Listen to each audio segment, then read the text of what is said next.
Hello အားလုံးပဲမင်္ဂလာပါဒီနေ့မှာတော့မိမိတို့ရဲ့လုပ်ငန်းခွင်မှာအမြဲပြောဆိုနေကြတဲ့စကားတွေကိုရှာဖွေပြီးတော့အပိုင်း3အနေနဲ့ထပ်ပြီးတော့တင်ဆက်ပေးမှာဖြစ်ပါတယ်အပိုင်း3အနေနဲ့ထပ်ပြီးတော့တင်ဆက်ပေးတော့မှာကကြတော့ကျွန်တော်တို့နေ့စဉ်ပြောဆိုနေကြတဲ့စကားလုံးတွေကိုလိမ္မာယဉ်ကျေးစွာပြောဆိုနိုင်ရန်အတွက်တင်ဆက်ပေးမှာဖြစ်ပါတယ်တိုလောင်းမာဆိုဒါလန်ကျေးဇူးပြုပြီးတော့အထဲကိုဝင်မှာတိုလောင်းဆိုကြတော့ကျေးဇူးပြုပြီးပေါ့နော်အစားရှိတဲ့ဖြစ်အမျိုးကိုအဆင်ပြေသလိုအသုံးပြုလို့ရပါတယ်မာဆွဆိုကြတော့ဝင်တာပေါ့နော်ကျွန်တော်အထဲကိုဝင်မှာပေါ့နော်အဲ့လိုမျိုးအသုံးပြုတဲ့နေရာတွေမှာဆိုလို့ရှိရင်တော့မာဆွကိုအသုံးပြုပါတယ်ဒါလန်ဆိုကြအထဲပေါ့နော်ကျွန်တော်ပစ္စည်းတစ်ခုခုအထဲမှာရှိရအမျိုးမင်းသွားယူပေးပါပေါ့နော်အဲ့လိုမျိုးအစားရှိတဲ့ဖြစ်အမျိုးပြောဆိုတဲ့အခါတွေမှာဆိုလို့ရှိရင်တော့ဒီဒါလန်ကိုအသုံးပြုပြီးတော့ပြောဆိုပါတယ်ကျွန်တော်တို့ဒီမှာပေါ့နော်ဒီတိုလောင်းဆိုတဲ့စကားလုံးကိုတော့မှတ်သားပေးထားဖို့လိုအပ်ပါတယ်အဲ့ဒါကြတော့စကားပြောဆိုတဲ့နေရာမှာအရန်ကိုမှအရေးကြီးပါတယ်ဘာလို့လဲဆိုတော့သူကယဉ်ကျေးရဲ့စကားလုံးအနေနဲ့အသုံးပြုလို့ရပါတယ်တိုလောင်းဆိုကြတော့ကျေးဇူးပြုရေးပေါ့နော်ကျေးဇူးပြုပြီးပေါ့နော်အဲ့လိုမျိုးအစရှိသဖြင့်အသုံးပြုပါတယ်တိုလောင်းကျေးဇူးပြုရေးအစရှိသဖြင့်အသုံးပြုပါတယ်တိုလောင်းဒူဒူစီနီကျေးဇူးပြုပြီးတော့ဒီမှာထိုင်မှာတိုလောင်းဆိုကြတော့ကျေးဇူးပြုပြီးပေါ့နော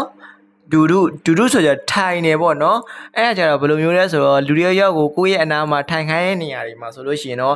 ဒူကိုထည့်သွင်းပြီးတော့ပြောဆိုတာဖြစ်ပါတယ်စီနီဆိုကြဒီမှာပေါ့နော်အဲ့ဒါကြဘယ်လိုနေရာတွေမှာအသုံးပြုလဲဆိုရင်ကြတော့ပစ္စည်းတစ်ခုဘယ်မှာရှိတယ်ပေါ့နော်တယောက်ကမေးတဲ့အခါတွေမှာဆိုလို့ရှိရင်ဒီနားမှာရှိရပေါ့နော်ဒီမှာရှိရပေါ့နော်အဲ့လိုမျိုးအသုံးပြုတာဖြစ်ပါတယ်စီနီဆိုကြဒီမှာပေါ့နော်အဲ့လိုမျိုးကိုယ့်ရဲ့လုပ်ငန်းခွင်မှာအစားကြီးသဖြင့်ကိုအဆင်ပြေသလို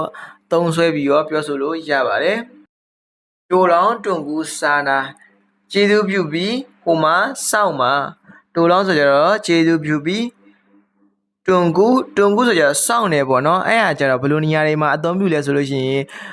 ်သူကအရင်သွားနေတာပဲဖြစ်ဖြစ်ပေါ့နော်ဒါမှမဟုတ်ရင်ကိုကနောက်ကျနေရပဲဖြစ်ဖြစ်ပေါ့နော်အဲ့လိုမျိုးစောင့်ခိုင်းတဲ့နေရာတွေမှာဆိုလို့ရှိရင်တော့ဒီတွန်ကူကိုအသုံးပြုပါတယ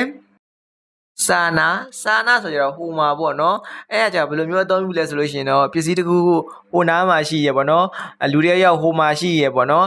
အဲ့လိုမျိုးနေရာတွေမှာဆိုလို့ရှိရင်တော့စာနာကိုအသုံးပြုတာဖြစ်ပါတယ်ကျွန်တော်တို့ဒီမှာပေါ့နော်စာနာနဲ့စီနီယာစင်နေပေါ့နော်စီနီယာဒီမှာစာနာဟိုမှာပေါ့နော်အဲ့လိုလေးရောရတဲ့ခါရှိရပေါ့နော်အတိကတေချာလေးကိုယ်တိုင်လေ့လာပေါ့နော်ပြီးလို့ရှိရင်တော့ကိုယ့်ရဲ့လုပ်ငန်းကမှပြန်ပြီးတော့ပြောဆိုပါတိုလောင်းတွန်ကျူးပစဖို့ကျေးဇူးပြုပြီးတော့ပတ်စဖို့ပြပါ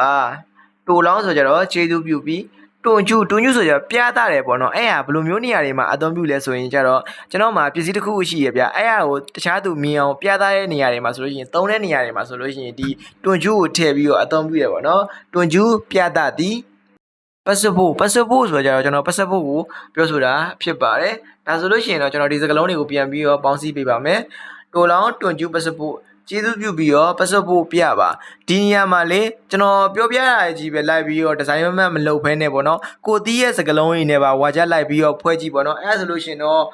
ကိုလည်းတည်ထားတယ်ကျွန်တော်လည်းထပ်ပြီးတော့ပြောပြရဲဆိုလို့ရှိရင်တော့ပို့ပြီးတော့လေးလာအားထုတ်မှုကပို့ပြီးတော့တိုးတက်မှာပဲဖြစ်တယ်ပေါ့နော်ပြီးလို့ရှိရင်မလေးသာပြောဆိုတဲ့နေရာမှာလည်းသူများရဲ့စားလို့ရှိရင်သူများရဲ့နဲ့စားလို့ရှိရင်မြင်မြင်ဆန်းဆန်းပြောဆိုတတ်မှာလည်းဖြစ်ပါတယ်တိုလောင်းပင်ချန်းစီနီကျေးဇူးပြုပြီးဒါကိုငှားပါတိုလောင်းကျေးဇူးပြု၍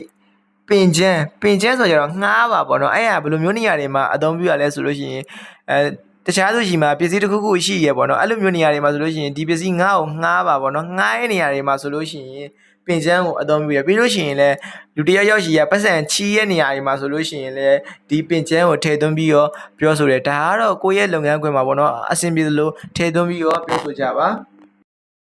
အီနီဆိုကြတော့ဒီအရာဒီဟာကိုပြောဆိုတာဖြစ်ပါတယ်အဲ့ဒါကြတော့လူတော်တော်များများသိကြမယ်လို့ထင်တယ်ပေါ့နော်ကိုယ့်ရဲ့လုပ်ငန်းခွင်တွေမှာဆိုလို့ရှိရင်ပြောနေကြတာပေါ့နော်အီနီဆိုပြီးတော့လေအဲ့ဒါတော့လူတိုင်းလူနဲ့မစိမ့်ဘူးလို့ထင်ပါတယ်ဒါဆိုလို့ရှိရင်ကျွန်တော်ဒီစကားလုံးတွေကိုပြန်ပြီးတော့ပေါင်းစည်းပေးပါမယ်တိုလောင်းပင်ချန်အီနီကျေးဇူးပြုပြီးဒါကိုငှားပါအဲ့လိုမျိုးအဆင်ပြေသလိုအသုံးပြုလို့ရပါတယ်နောက်ထပ်ဒီစကားလုံးတွေနဲ့ပတ်သက်ပြီးတော့တစ်လုံးချင်းစီနားလည်အောင်ထပ်ပြီးတော့ရှင်းပြပေးပါမယ်တိုလောင်းကျေးဇူးပြုပြီးမာဆုဝင်နေဒါလန်အထက်ဒူထိုင်န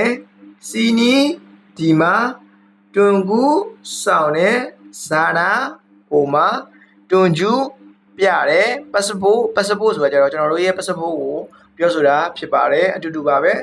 ပင်ကျန်းချီးတယ်ငားတယ်ပေါ့နော်လူတယောက်ယောက်ရှိရပတ်စံချီးရပဲဖြစ်ဖြစ်ငားတာပဲဖြစ်ဖြစ်ပေါ့နော်အဲ့လိုမျိုးကိုအဆင်ပြေသလိုအသုံးပြုပါအီနီဆိုကြတော့ဒီဟာကိုပြောဆိုတာဖြစ်ပါတယ်ဒါဆိုလို့ရှိရင်တော့ကျွန်တော်အခုပြောပြပေးတဲ့စကားလုံးတွေနဲ့ပတ်သက်ပြီးတော့အားလုံးနားလည်လောက်မယ်လို့တော့ထင်ပါတယ်ဒီလိုမှနားမလည်ဘူးဆိုလို့ရှိရင်လည်းကျွန်တော်ရဲ့အခု comment အောက်မှာမရှင်းတဲ့စကားလုံးရှိရင်တခါတည်းမှတ်ခဲ့ပါကျွန်တော်တယောက်ချင်းစီတိုင်းကိုသေချာနားလည်အောင်ထပ်ပြီးတော့ပြောပြပေးပါမယ်ပေါ့နော်အားလုံးပဲဒါဆိုရင်နောက်ဗီဒီယိုမှာပြန်လည်ဆုံတွေ့ပါမယ်မလေးဘာသာစကားကိုကျွမ်းကျင်ချင်ပြောတတ်ချင်ရင်တော့ကျွန်တော်ကိုယ်တိုင်သင်ကြားပေးထားတဲ့မလေးစကားပြော online class ကိုလာရောက် join လို့ရပါတယ်ကျွန်တော်ကိုယ်တိုင်သင်ကြားပေးရတာဖြစ်တဲ့အတွက်ဒီမလေးဘာသာစကားနဲ့ပတ်သက်ပြီးတော့နားမလည်မှာမတက်မှာစိတ်ပူစရာလုံးဝမရှိပါဘူးသင်ကြားပေးထားတာကလည်းကျွန်တော်တို့ Telegram private group ထဲမှာဆိုတော့မိမိတို့အလုပ်အားတဲ့အချိန်ဘယ်ချိန်မဆိုဝင်ရောက်ပြီးတော့လေ့လာနိုင်မှာလည်းဖြစ်ပါတယ်ကျွန်တော်ရဲ့အတန်းထဲမှာစာမေးစာပြေကတူဘောနဲ့တကူအနေနဲ့ထည့်ပေးရရှိပါတယ်အဲ့ဒါကမိမိတို့သိကျင်တဲ့စကားလုံးဒါမှမဟုတ်ရင်ကျွန်တော်သင်ကြားပေးထားတဲ့သင်ခန်းစာတွေကနားမလည်တဲ့မလေးစကားလုံးတွေရှိပါကစာမေးစာပြေကတူမှာတိုက်ရိုက်ဝင်ရောက်ပြီးတော့မေးမြန်းနိုင်ပါတယ်ကိုသိကျင်တဲ့စကားလုံးဒါမှမဟုတ်ရင်နားမလည်တဲ့စကားလုံးတွေကိုချက်ချင်းတန်းပြီးတော့မေးလို့ရမှာလည်းဖြစ်ပါတယ်အကယ်၍အတန်းတက်ချင်ပါကကျွန်တော်ရဲ့ Telegram WhatsApp တို့မှာအတန်းလာရောက် join နိုင်ပါတယ်